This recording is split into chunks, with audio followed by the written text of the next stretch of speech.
So, once again, welcome to Stylin Safely, brought to you by Black Women for Wellness and the Rose Foundation for the Communities and the Environment. My name is Tenny Adeomi. I will be moderating our webinar today.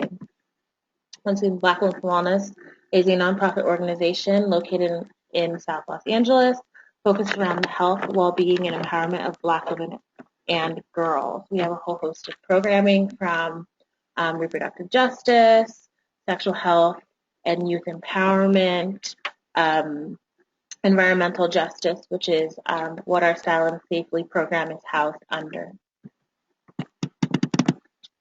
So this webinar today focuses on creating non-toxic and well workplaces,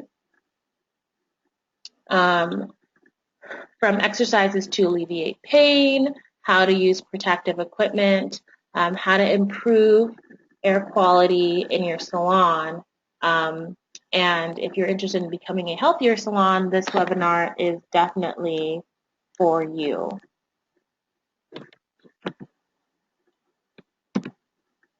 And if you missed last week's webinar, you can find the webinars posted up, and we also will have the slides available at bwwla.org/environmental justice. So we're going to begin with our workplace wellness. So the objectives today is to really talk about how do you reduce workplace hazards in terms of ventilation, personal protective equipment, product choice, ergonomics, and green salon. So really, what is the best way to prevent illness or injury from hazardous chemicals?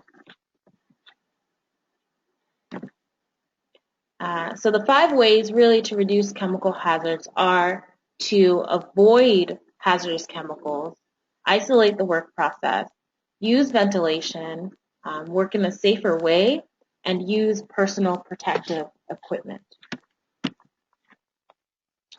So in terms of avoiding hazardous chemicals, really trying to use a safer product, right? So switching from things like hairspray to wet styling aids to reduce inhalation exposure, making sure definitely not to switch to a more dangerous product. So looking at if you're switching from hairspray, which can cause issues around like asthma, respiratory problems, and then you're switching to a wet styling method, which could contain hazardous chemicals that could be absorbed through your skin. So really trying to understand, if I switch to the safer work process, is it actually something that's pretty safe? Consider making your own product. A lot of stylists and workers right now are making their own products in terms of using materials that are raw natural products, organic if they're truly organic. We'll talk a little bit about greenwashing today. And then asking for the material safety data sheet or information if a client brings in their own product. And so if you do not know a lot about a product or you're really unaware about that product, to make sure that you actually don't use that product. And then switching to a safer process. So really substituting a harmful process for a safer one. We can see in terms of like chemical hair relaxing, switching from chemical hair relaxing to heat pressing the hair instead.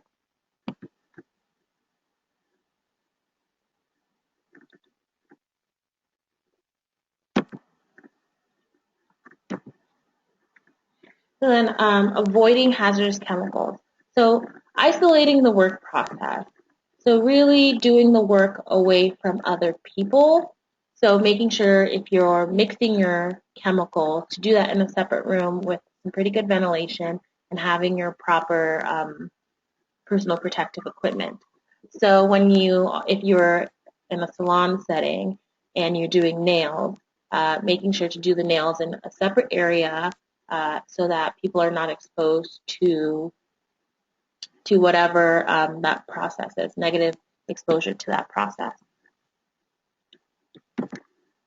And ventilation. So proper ventilation can really improve or can really remove harmful chemicals from the air before you before you can breathe them in. It supplies fresh air, dilutes harmful chemicals in the air. So we're going to talk a little bit about what is local exhaust ventilation and general dilution ventilation and the difference within that. It's really cool. The picture on the screen here is of a local exhaust ventilation system that can be found in several salons.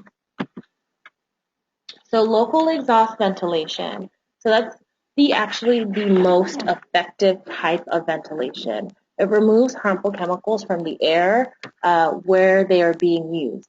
So it really pulls away the vapors before they can spread across the room, before you can inhale them.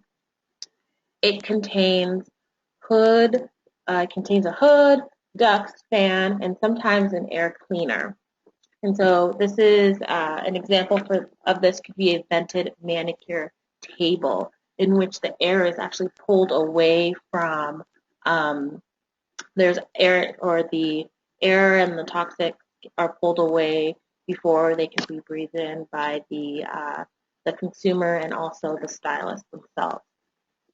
One of the most important things when it comes to ventilation is really where we are placing this ventilation, right? So where the ventilation is placed.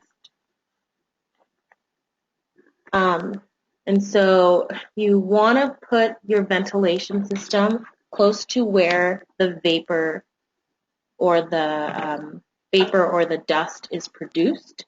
You don't want to put your ventilation system near a door or foot traffic.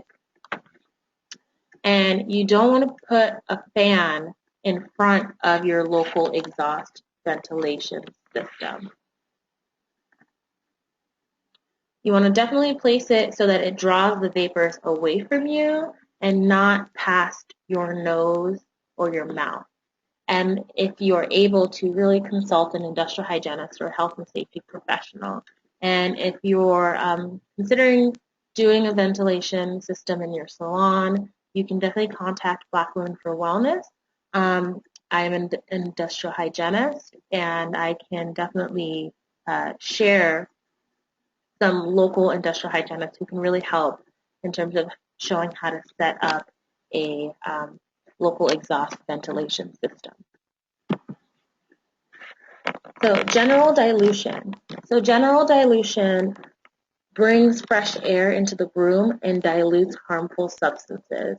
So this really helps keep vapors at a low concentration, and it's what most salons use. So we have our mechanical ventilation, which can be like your fans, your vents. It removes stale air and then replaces them with replacement air. So essentially kind of supplies a mixture of fresh outdoor air and recirculated salon air. And then you have your natural air. So your natural sort of general dilution ventilation. So this is just fresh air, opening your doors, windows. Never place a source of fresh air so that it blows chemicals into your face. Let the air carry the chemicals away from you. And this is something that we typically see when we go into salons. We see that people will have a fan, but it's blowing directly in their face.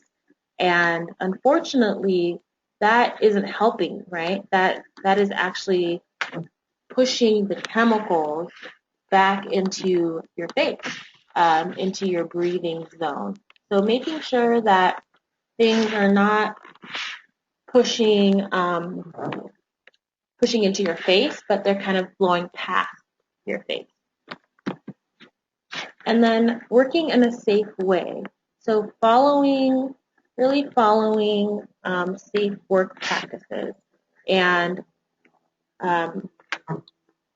understanding that if you're supposed to mix something a certain way, to mix it the way that it is supposed to be mixed.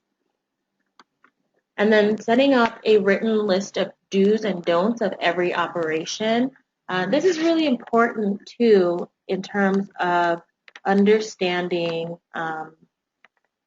really in terms of people understanding the process. Sometimes, we're so used to doing something a certain way, but it can actually hinder our health. And then if someone is coming in and they're new and they don't really understand how the process works, then having a list of do's and don'ts can really, really help people.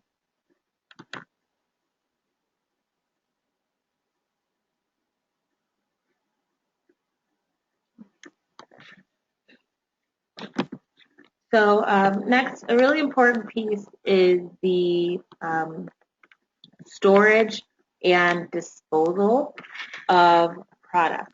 So making sure to store products in their original labeled containers is very important. Unfortunately, professional salon products are not labeled, and so this is really difficult to really understand how to read labels if you're not given labels in the first place. So that's something that we're currently trying to work on in terms of having that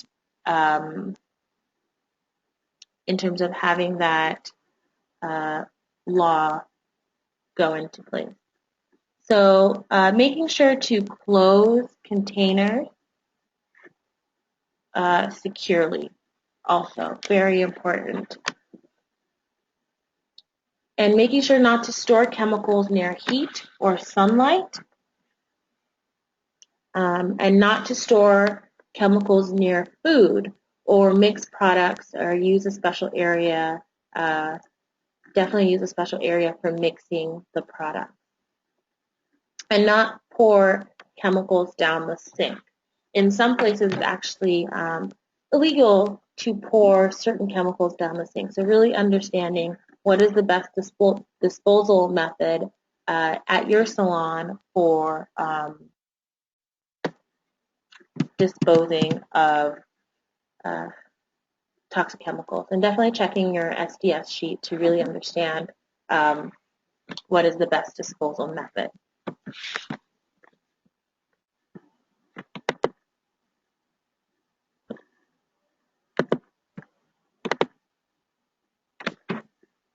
So next, information on emergency planning and just general information of understanding information. And so making sure to train everyone in the salon on specific hazards in terms of where the material safety data sheets are located, how to read them, understanding the typical health and safety rules of how to protect themselves.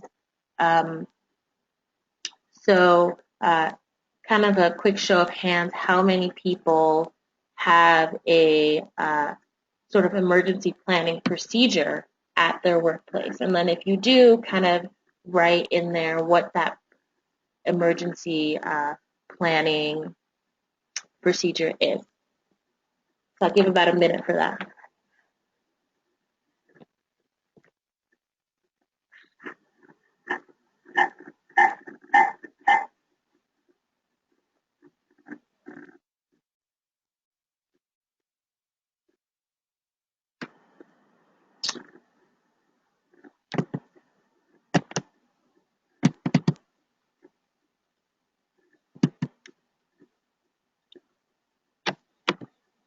Okay, great. Lots of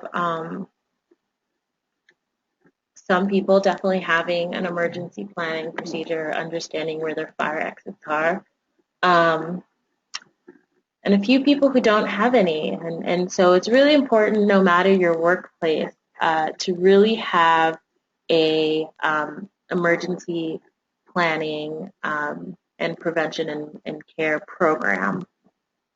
So in the emergency planning that you should have would definitely be keeping your fire extinguishers close by, knowing where they are, having an eye wash station, and this is really important for salons.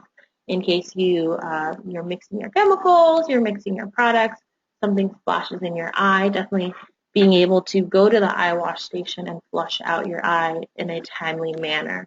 And then having first aid kits readily available, working with sharp scissors and different sharp tools, and having a first aid kit is very, very important.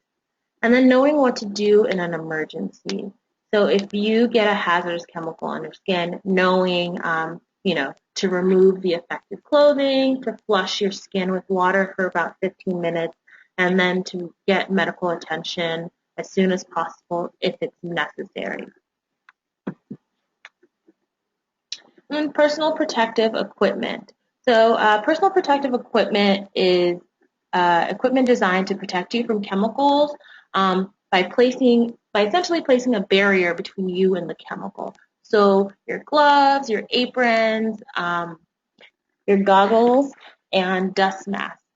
And it is not the best way to protect yourself. So, we as health and safety professionals, we say the best prevention method is just, ultimately substitution, or, taking that process out, or finding a way to do the work or the process differently. So, there's a hierarchy of controls when it comes to that, and personal protective equipment is pretty low on that bar. Essentially because it does not actually remove the hazard, it only shields you. And so if you absolutely cannot remove the hazard, then definitely use personal protective equipment.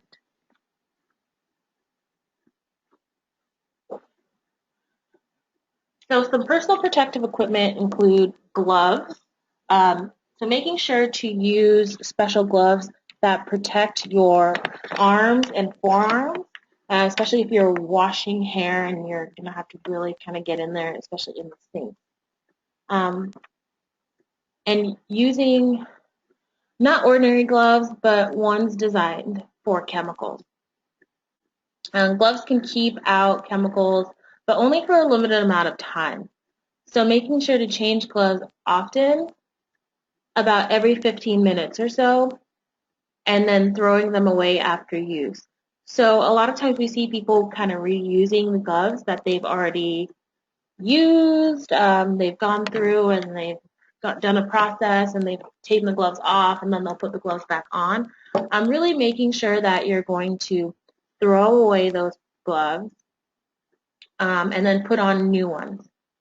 And then washing your hands before, after, and when changing gloves. So next is goggles, also sometimes called eyewear, eye protective wear. And so these are chemical splash gloves that are used to protect your eyes from chemical splashes. And when we did our surveys around health effects that were facing specifically Black beauty salon workers, we saw a lot of eye irritation. And so really making sure to protect your eyes and having these goggles. And so using them when you're mixing and doing chemical processes, they form a seal around your eyes, so making sure that you get really good ones. And they should actually be used in nail processes to really protect eyes from flying particles. And then aprons. So when you're doing all work processes, it's important to protect your street clothes and your skin. And so consider having a work uniform and changing before you get home to reduce your exposure to your family. So my mom is a nurse, and they have their kind of work uniform, and so she has a sort of special step before she comes into the house. She changes in the garage. She puts the work uniform in a special kind of bin, and it's washed separately from the rest of our clothes, and just really kind of reducing exposure from anything she kind of brings in at work, and so making sure she's not bringing it into the house.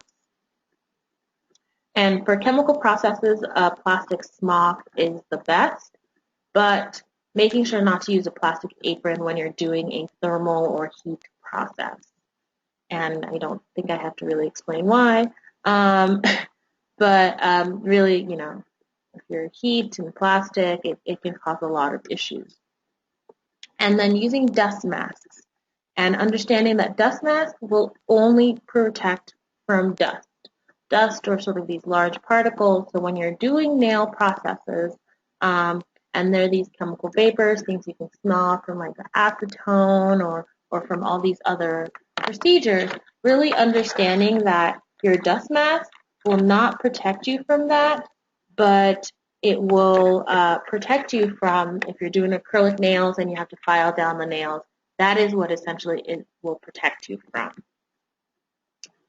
And then ergonomics. So a lot of times when we go into salons, we kind of get the question of like, well, I'm standing a lot, my feet really hurt. I'm standing, 8, 9, sometimes 12 hours, especially when we're looking at some of these intricate braiding techniques that can take a very, very long time. I think the last time I got twist, it took, oh gosh, upwards up to like 9 hours of just sitting there. And I just really had to tell my stylist to like take breaks and make sure to kind of relax and get off her feet. Because a lot of this work is strenuous work. It's strenuous on your joints, your muscles, specifically your hands. And so really understanding what ergonomics is, and it's the science that looks at how do we do our work, right? How do people do their work? What kind of body movements and positions do they use? What tools and equipments do they use? And what effect all of these things have on our health and comfort. And so their ergonomics really suggests ways to avoid kind of movements and positions that may cause health problems. So looking around specifically in the salon, when it comes to things like wrists, right? So thinking about what jobs in the salon make you bend your wrist. So, you know, let us know, what jobs do you think, write it in your little chat box. What salons do you think what jobs do you think in the salon make you bend your wrist?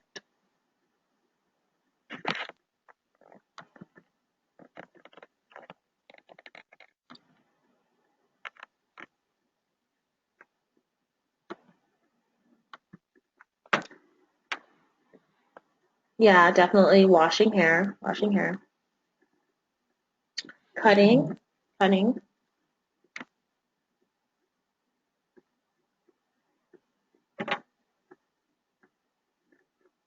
Yeah, when you're leaning over, so someone said when they're kind of leaning over and kind of braiding hair or twisting hair. So all these things definitely in the salon can, um, can cause you to really bend your wrist. And so, for us, it's really important to think about how we can prevent these wrist problems. So we see that there are a lot of issues around wrist pain. So we created these Stylin Safely cards that we have in the office, and I believe we have them online also, to really talk about exercises you can do to alleviate pain in terms of changing the work you do, changing your tools and equipment. Um, there are some new ergonomic scissors that are coming out. There are some ergonomic chairs.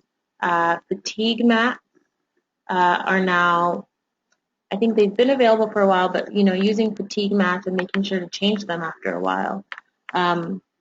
So these are just a few interventions that can be done to help alleviate some of that pain that may be felt in terms of, adjusting the height of a chair and having height adjustable chairs. I personally am really tall. I'm 5'9.5", and my stylist, she's pretty short. She's about 5'3", and so really trying to figure out how to adjust my chair and my height of my chair so that she's comfortable and she's not in an awkward position. And swivel chairs so that you can turn your client around instead of having to kind of maneuver yourself around the client. And, tilting your client's head, keeping your shear sharp. And that's, there's several studies that have shown, issues around like carpal tunnel and issues around wrist pain and hand pain from just scissors. Scissors not being sharp, and so that you're going to have to, have more force and more effort to cut. And then also choosing a comfortable comb. And there are a variety of really good wrist exercises available online that you can perform. And I actually got one. We'll see if it plays for me today. So I set it up.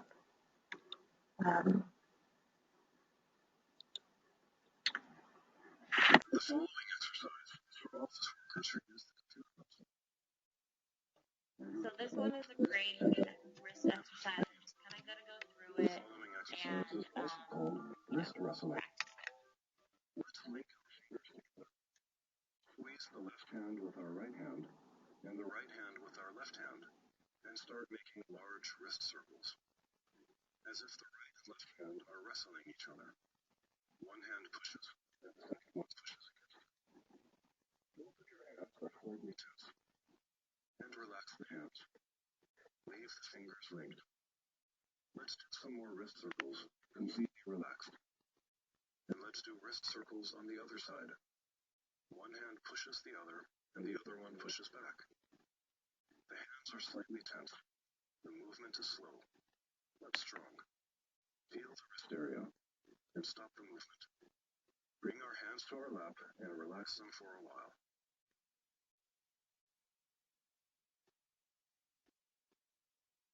Link your fingers again and make fast, relaxed wrist circles, as fast as you feel comfortable with. And fast, relaxed circles the other way around, for about 30 seconds, or until we feel tired. And stop the movement. Now, let's raise the right wrist up slightly. Softly drop it against the left wrist. In the same way, raise our left wrist and drop it against the right wrist. And like that, alternating hands, relaxed, a bit faster. That activates the important acupuncture points in the wrist area. Activate blood flow to the wrist. Release tension and energy blocks. This hitting should be really strong for about half a minute. And stop the movement. Bring our hands to our lap, relax for a moment, and continue the workday.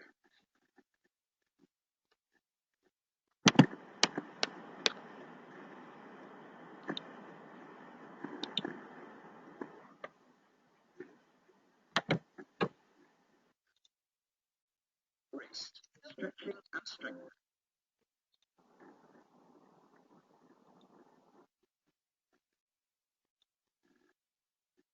So that was just one of many wrist exercises that you can find online. Sources like YouTube are really great. You can also find exercises on a whole host of the different other ergonomic issues, from standing too long, some great stretches that are available on YouTube, and some really great apps too that are available to really help alleviate pain and help really stretch out different parts of your body. And it's really important to actually take the time during work to do these exercises so that you can continue working and continue, providing for your family. So we're going to talk a little bit about how to become, a green salon, an eco salon, an all-around healthier salon. So one of the things that we really advocate for is definitely moving towards this sort of green economy.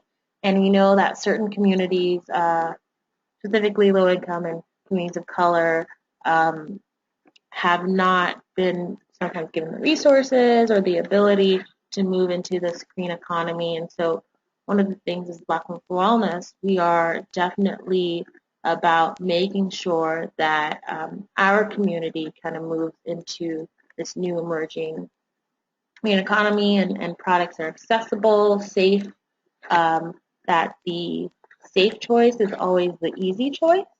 Um, and so looking at how we can help create these healthier, greener salons. And so what exactly is going green? I think it's sort of this like trendy topic now and everyone's going green, but really what does that mean? And so going green just really means living a life in a way that is friendly to the natural environment and is sustainable for the earth. So looking at reducing pollution, conserving our resources, conserving energy, reducing consumption and waste. And, looking at areas that have sort of the highest pollution in terms of noise and air pollution are unfortunately lower income communities that are not given the resources that they need to have a safe and healthy environment, and really environmental justice communities. And not just about the environment. So going green really is not just about the environment, but also about the health and well-being of clients and salon workers. So when we're talking about, salons should move towards safer, healthier salons, it's not just because of this trend to go green, but really about looking at the health and well-being of clients, consumers, and salon workers, so that we as consumers and you as professionals in your field really are having a safe and healthy environment. And so how can your salon go green? Really developing a green mission statement, and there are really a lot of great resources online. Post it where everyone can see it, social media, um, on your website, in your salon, in whatever marketing materials that you're giving out, um, and really believing deeply in your mission of going green. And developing a sustainability plan, looking at the water and energy usage you use and setting goals of reducing these amounts, specific numbers and timelines. And it's sustainability is really about kind of taking what we need to live now, without necessarily jeopardizing the ability for future generations to meet our own needs. And in the salon, we definitely use a lot of water. We use a lot of all these different resources, and so making sure to use essentially what you need um, to really create a greener, eco-friendly salon. And then engaging fellow salon workers. We know that there are several salons in terms of, if you're an independent contractor and you're going into the salon where other people are already there. So really engaging them in the mission of what it means to be a green salon and why that is important, and what it means to be a healthier salon. And then advertising, so really getting noticed. So out here, by places like Santa Monica, a lot of people are spending more money going to specifically green salons, healthier nail salons, because there is a demand. So consumers really do demand. And looking at some of the focus groups that we've done, we know that specifically Black women are looking for greener, healthier products, greener, healthier salons. We've done a number of consumer surveys, over 300 right now, of looking at would consumers spend more to go to healthier salons, or salons they know are using healthier products, healthier work practices, and overwhelmingly, close to 90% or so are very in favor of going to these salons, knowing that they're not just their own health are protected, but the health of their stylist, the health of their salon worker, cosmetologist is also protected. And then making greener product choices if it is available. So we do know that sometimes, like I said before, the best choice is not necessarily the easy choice. And so, trying to find ways in terms of having greener product choices and really sort of pushing places like, dollar stores and all these stores in different communities to really have greener products in terms of personal care products, cleaning products, um, healthier food in stock so that the choices that consumers and salon workers and anybody else in the beauty industry make are the healthier choice. And then reducing, reusing, and recycling. So going through and making sure, you reuse the product, reuse different things in the salon, reducing certain things, and then making sure to recycle a lot. And so when we talk about reduce, reuse, recycle, we're not talking about gloves. So making sure that you throw your gloves away and then you wear new ones after every process. But gloves are recyclable. And so this is just a example of a green salon and its mission statement. So this is a salon in Massachusetts, and it's really about honoring the earth. They've got a really great tagline, honoring the earth one head at a time. Their mission statement is essentially, about sustainability. It's about being green. So it says, Hush is committed to being a green salon. Our mission statement is to use and distribute only the highest performance, healthiest, most natural, and gentlest products available, to fully disclose all product ingredients and act with transparency, honesty, and integrity, to encourage the emerging ideas to be socially or environmentally responsible from all sections of our community, to reduce, reuse, and recycle wherever and whenever sensible. So essentially a great, salon mission statement about being a healthy, both environmentally and about the well-being of their customers and themselves, a sustainable salon. And so a few more tips about being sustainable. Making sure you fix dripping taps. This can also lead to lower costs on different bills, using energy-saving light bulbs, turning your thermostat down in the winter or up in the summer.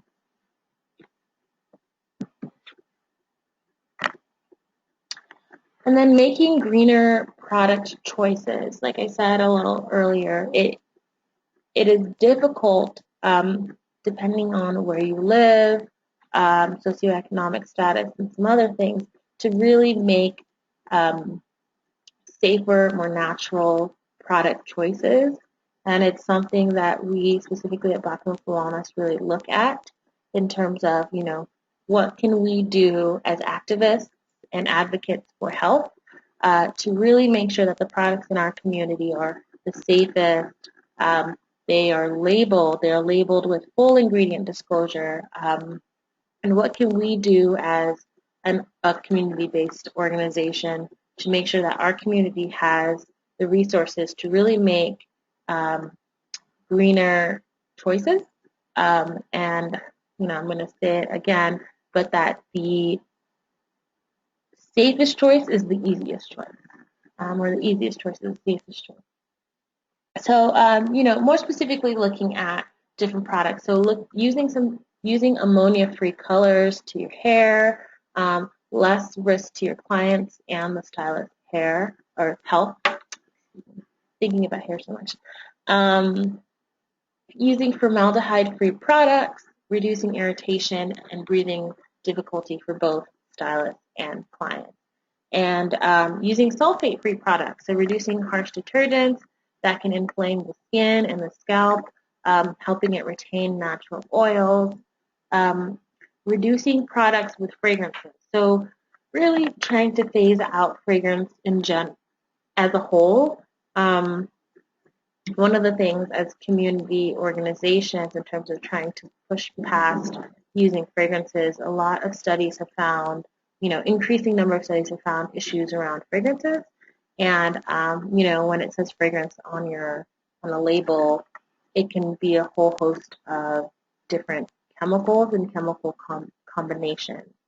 So really switching to sort of alternative natural aromas, essential oils, things of that nature. There's actually a great soap shop right by my house that, they make everything all natural and it's organic, and they use essential oils, and they've got rose and vanilla and clary sage, and it's really a great experience to kind of like be able to figure out your specific scent, and they're able to mix things around for you. So really trying to use that instead of fragrance is what I am currently doing. And then using plastic-free styling products. So plastics really make the hair brittle and they're harmful to the environment. So trying to stay plastic-free. And then some more kind of tips and tricks is avoiding products with a large number of ingredients. Um, if a product's got ingredients a mile long, it may not be something that you want to essentially put in your hair or in your body. Um, Avoiding hormone or placenta containing products. So there's, been some studies looking at placenta specifically products and its link to early puberty in um, Black and Latina girls. And so there was a study that looked at detangler specifically, and it followed a group of girls, and they had developed early onset puberty when they were using this placenta product. And once they got off the placenta containing detangler, um, their body sort of just kind of naturally reverted back. But most people, a lot of people are not under such like a clinical or like a trial or really understand like the products and how it can link to things like early puberty. So people will, be using detanglers and not really understanding, or using placenta containing products and not understanding that that may be a link to some of their health issues. And I think the last time I went to a beauty store a couple months ago, I did see and it said right there on the cover of placenta. It was like a leave-in conditioner or something like that. Placenta hair mask, and so really trying to avoid those things at the stores.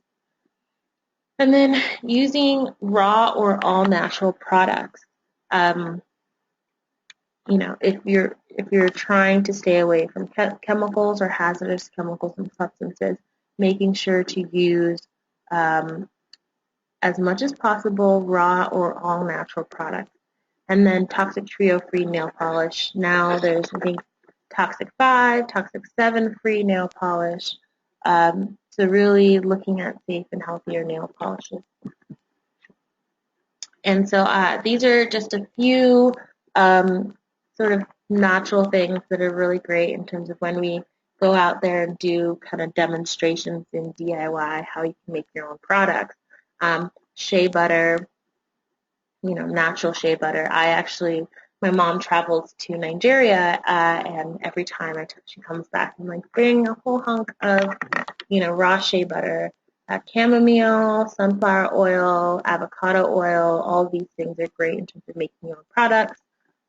Witch hazel, olive oil, things like honey or aloe vera are great for making your own personal care products. You can also make your own cleaning products using things at home like vinegar, a little baking soda, lemon. I just learned that vodka is really good sort of polish for like silverware. So all these different things that you can use that you know what they are versus some versus actually a lot of cleaning products where they don't have ingredient disclosure. There's no labels on the cleaning products, and we don't know what are actually are in them. Something that's really, really important to be aware as we talk about using natural, organic, raw products is really looking at greenwashing. And so greenwashing is this sort of marketing tactic that businesses do in terms of trying to make their product look environmentally friendly or make their products look sustainable or eco-friendly, when in actuality it's just a business marketing strategy and there's nothing green about the products that they're using. You know, using fluffy language like eco-friendly, and you're like, what does that mean? And irrelevant claims like emphasizing on a tiny green attribute when everything else is not green. So, or just outright lying where there's nothing organic or natural in the product at all. So the Center for Environmental Health found dozens of products made by about 26 companies that were labeled on the front as organic, but contained very few, sometimes no organic ingredients, based on ingredient lists on the items. So, and I think this is one of the, when I kind of searched it, this is one of the bad apples that I found, in terms of claiming to be, to have olive oil and to be organic, but not necessarily having any of that. And one of the ways you can tell, sometimes companies list their ingredients in terms of amount. So when you're lifting up and reading a label, you'll see that water is the first ingredient, really meaning water is what is mainly what is in there. Water, sometimes it's glycerin or something. And so we found that, people would have like olive oil would be the last thing, and it would actually be like a little drop of olive oil. And, they'd say like it's organic, we're using organic olive oil, but essentially the whole product is not, as natural or green as they're claiming to be. And then just some reduce, reuse, recycle. So some tips in the salon on how to reduce, reuse, recycle. Making sure to reduce, so using pumps instead of aerosol containers. Using non-toxic products for disinfecting and cleaning. Finding ways to conserve water. Reuse, so using refillable containers for products. Using dispensing systems for your shampoos and conditioners, but also making sure that these systems are labeled so you know what is what's in them. Offering water in reusable cups or glasses. And yes, that takes a little bit more in terms of having to like clean them, but this is definitely the most kind of environmentally friendly way so that you don't have foam, plastic, paper cups kind of piling up and being thrown away. And then giving your used magazines to other organizations that could use them, giving them to, I know my hairdresser donates her magazines to kindergartens, and so they can use it and they can cut it up and paste it in whatever art project that they're working on. And then you can also make your empty containers and cardboard available to other businesses or other people. So really sharing and sort of reusing these products. And then recycling, so installing recycling bins for paper, cardboard, plastic magazines, and having those kind of recycling things available and doing your part in the reuse, recycle, it's not really a wheel, but wheel. So some great resources that you can use, and we will share this on this webinar will be available for you, and also we'll have the slides available. But there's some great groups working on these different products in terms of looking at products from a regulation angle, looking at products from safer alternatives, really being able to disclose what are the products, giving hazard ratings. You can also follow us on our website, bwwla, it's actually .org, or you can reach out via email or call us at our office, and we can help in terms of finding resources that you can use. And I know last week I said that our report was going to be released today, but it's been pushed back a little bit so that we can all celebrate International Women's Day today. And so Black Women for Wellness, our report release will be next week, March 15th. And so we will be sharing that with everyone so that people can see the work that we have been doing for the past got to be like 6 or so years now. And we are really, really excited to get that out and get that specifically to allies, and thank all the people who have helped us on this journey and who will be with us as we continue to work to improve the lives of salon workers, the lives of those in communities most impacted by environmental issues and environmental toxins, and as we continue our environmental justice work. So thank you for being here today. Thank you so much for joining me. If you have any questions about today's webinar, please send me an email at tenny@bwwla.com. You can tweet at me at BW4WLA or at Black Going Green. I know I got a couple tweets from Sarah, thank you. But so definitely let us know what you thought about the series. This is our last one, but we will have definitely have more webinars and more safety trainings and more Twitter chats and all around more engagement available soon. So once again, thank you all for joining me, and have a great rest of your day. Happy International Women's Day, everyone.